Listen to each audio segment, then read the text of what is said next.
Chers amis, je vous salue au nom de Jésus-Christ, notre Seigneur et Sauveur. Dans cette étude biblique, nous allons voir ensemble qui était Melchizedek. Qui était Melchizedek? Prions ensemble. Te disons merci, notre Père Céleste, pour ta grâce et ton amour infini. Nous sommes des pécheurs, nous demandons le pardon de nos péchés, de nos iniquités. Pardonnez-nous, ô Père, et remplis-nous de ton Saint-Esprit. Pendant que nous lisons dans ta parole pour découvrir qui était Melchizedek, Seigneur, nous te demandons de nous ouvrir les esprits. Ouvre nos âmes et nos cœurs afin que nous puissions comprendre. Enseigne-nous ta volonté au nom de Jésus, nous te prions. Amen. Qui était Melchizedek? Est-ce que Melchizedek était Jésus-Christ? Nous lisons dans Genèse chapitre 14, verset 18 jusqu'au verset 20. Melchizedek, roi de Salem, fit apporter du pain et du vin. Il était sacrificateur du Dieu très haut. Il y bénit Abraham et dit, béni soit Abraham par le Dieu très haut, maître du ciel et de la terre.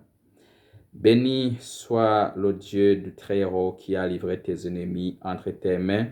Et Abraham lui donna la dîme de tout. Qui était Melchizedek? Il était un prêtre. Il était déjà souverain sacrificateur. Est-ce que c'était Jésus-Christ? Jésus-Christ est devenu souverain sacrificateur lorsqu'il a été baptisé à l'âge de 30 ans. L'âge où il devait commencer son ministère. Parce que le souverain sacrificateur devait prendre cette fonction à l'âge de 30 ans, selon Nombre chapitre 3 et chapitre 4. Ellen G. White écrit dans Review and Herald, Paris, en février, le 18 février 1890, elle a écrit ce qui suit.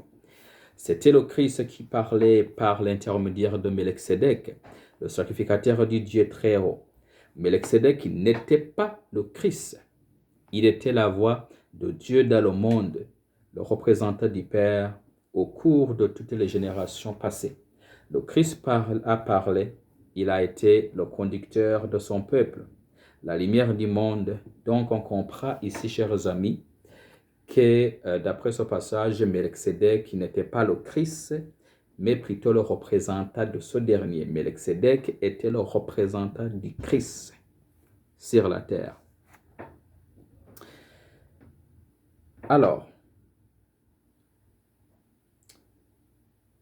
si nous lisons dans Psaume chapitre 110, verset 4 par exemple, l'Éternel l'agirait et il ne s'en repentira point, tu es sacrificateur pour toujours à la manière de Melchizedek. Ok.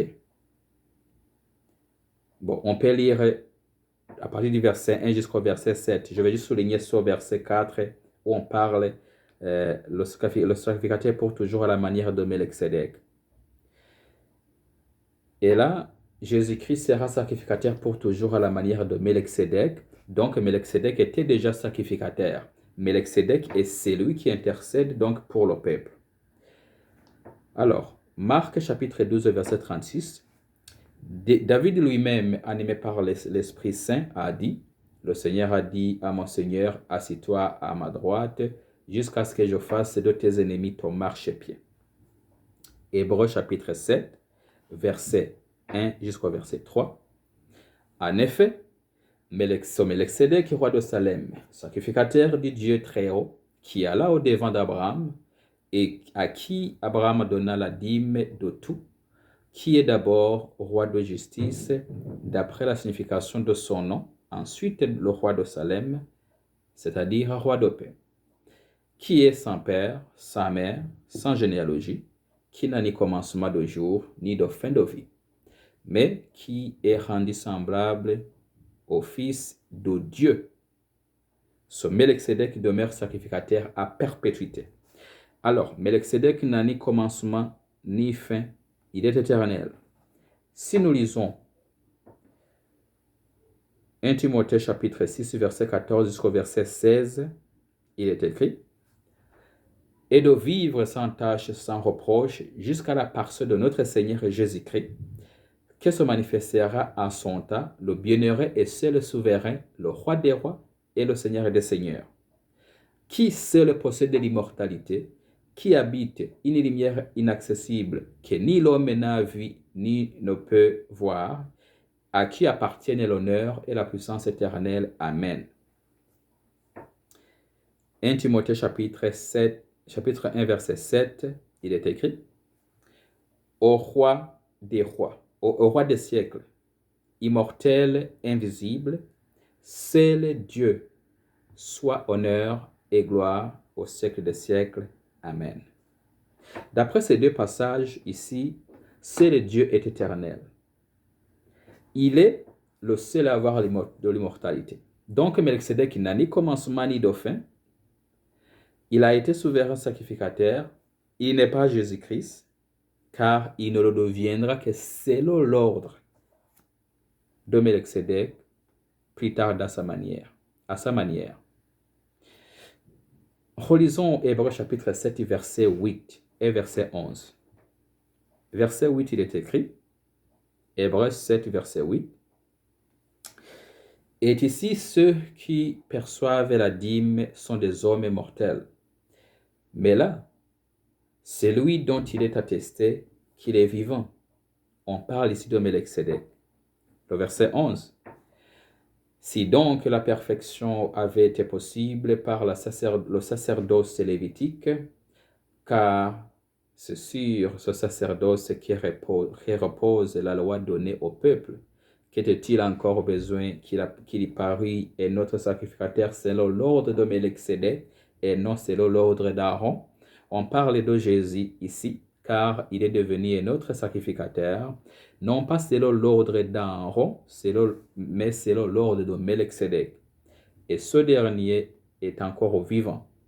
Il n'a pas de commencement, il n'a pas de fin. Alors, maintenant, récapitulons un peu. Melchizedek a rencontré Abraham lorsque ce dernier revenait. Il n'a pas de père ni de mère. Melchizedek est sans descendance, il est sans enregistrement, sans généalogie. Il n'a ni commencement ni de fin de jour, il y vit toujours. Il est semblable au Fils. Il est une personne considérée combien cet homme est grand. Une fois de plus, il n'avait pas de généalogie et il y vit toujours. Alors, Jean chapitre 1 verset 18 nous dit: Personne n'a jamais vu le Père ni le Fils unique qui est dans le sein du Père et c'est lui qui l'a fait connaître. Et d'après ce passage, aucune personne n'a jamais vu le Père. Jésus est dit également dans Jean chapitre 5 verset 37: Et le Père qui m'a envoyé a rendu lui-même témoignage de moi. Vous n'avez jamais entendu sa voix, vous n'avez point vu sa face. Alors, si ce n'est pas le Père, si ce n'est pas Jésus-Christ, qui est Melchizedek? Il est une personne, il est le prince de paix et de justice. Donc, la troisième personne de la divinité qui reste est le Saint-Esprit. C'est une personne qui est éternelle. Hébreux chapitre 9, verset 14, il est écrit: Combien plus le sang de Christ, qui, par un esprit éternel, s'est offert lui-même sans tâche à Dieu, purifiera-t-il votre conscience des œuvres mortes, en fait que vous serviez le Dieu vivant. Cette personne intercède. Romains chapitre 8, verset 27. Et celui qui sonde les cœurs connaît quelle est la pensée de l'Esprit, parce que c'est selon Dieu qu'il intercède en faveur des saints. Lorsqu'on ne sait pas quoi demander, c'est le Saint-Esprit qui intercède pour nous. Il y joue donc le rôle de l'intercession. Qui est cette troisième personne qui joue le rôle de l'intercession, qui intercède pour nous? Le texte qui suit nous donne un peu de lumière de la discussion qui se passe entre les anciens, des anciens à l'école à Vandal. Il s'agissait des anciens Heskel, Baker, Starr et leurs épouses et la sœur de Joati qui était là, alors que l'ancien Colcord voulait présenter un article qui s'apprêtait à publier dans The Australian Signs of the Times. Alors, Ellen G. White était là, il écoutait attentivement de ce que le frère voulait publier dans cet article, donc c'est l'article qu'il voulait publier. Pendant qu'il lisait, Ellen G. White l'a interrompu en disant « Je ne publierai pas ces articles si j'étais vous. » Donc là, je fais une traduction libre de ce texte. Eh bien, l'ancien Colcord qui demanda à Ellen G. White « Mais pourquoi vous ne le ferez pas ?» Eh bien, Ellen G. White a répondu « Parce qu'ils ne sont pas corrects. » Eh bien, l'ancien Colcord a répondu « Alors, qui était Melchizedek ?» Eh bien, Ellen G. White a répondu « Frères et sœurs, chers amis, écoutez attentivement l'esprit de prophétie. Je te dirai qui était Melchizedek. Il était le Saint-Esprit de Dieu assumant la forme humaine. Il y représentait le Christ au peuple de cette génération. » Et cette réponse a mis fin à cette discussion. Eh bien, les anciens qui fouillaient dans les Écritures, l'un d'eux a dit, mais si lorsque l'esprit de prophétie parle aussi clairement, il n'y a pas d'autre manière de tester cette vérité que par les Saintes Écritures dans la Bible. Eh bien, ils ont fouillé la parole de Dieu dans la Bible. Eh bien, ils ont allé voir la description de Melchizedek dans Hébreux chapitre 7, verset 3. Melchizedek, comme nous l'avons vu, qui n'a ni de père, ni de mère, qui n'a pas de descendance, qui n'a pas ni de vie de jour, ni de fin de vie, mais qu'il est semblable au Fils, donc qui reste le sacrificateur à perpétuité. Eh bien, il continue de lire aussi des versets dans Hébreux chapitre 9, verset 14 et Romains chapitre 8, verset 26, comme quoi le Saint-Esprit est le sacrificateur et le Saint-Esprit, donc, est celui qui intercède pour nous auprès de Dieu. Donc, Ellen G. White a réitéré que le Christ a parlé à travers Melchizedek, le sacrificateur du Dieu très haut. Melchizedek n'était pas le Christ, il était la voix de Dieu dans le monde, le représentant du Père. Donc, le Saint-Esprit ici, chers amis, était Melchizedek. Donc, le Saint-Esprit a représenté le Christ chez Abraham. Donc, le Christ deviendra le souverain sacrificateur, non pas selon l'ordre d'Aaron. Donc, vous connaissez les Lévitiques. Pour devenir sacrificateur, il fallait avoir 30 ans. Jésus, donc, deviendra souverain sacrificateur à l'âge de 30 ans après son baptême. Donc, il ne deviendra pas souverain sacrificateur à l'ordre d'Aaron, mais selon l'ordre de Melchizedek. Donc, avant que Jésus ne vienne dans le monde, Melchizedek et le Saint-Esprit étaient déjà souverain sacrificateur. Donc, le Christ a parlé à travers le Saint-Esprit. Le Saint-Esprit représentait le Christ sur la terre. C'est le Saint-Esprit qui était Melchizedek. Melchizedek n'était pas Jésus-Christ, il était le Saint-Esprit, selon les textes que nous avons lus ensemble.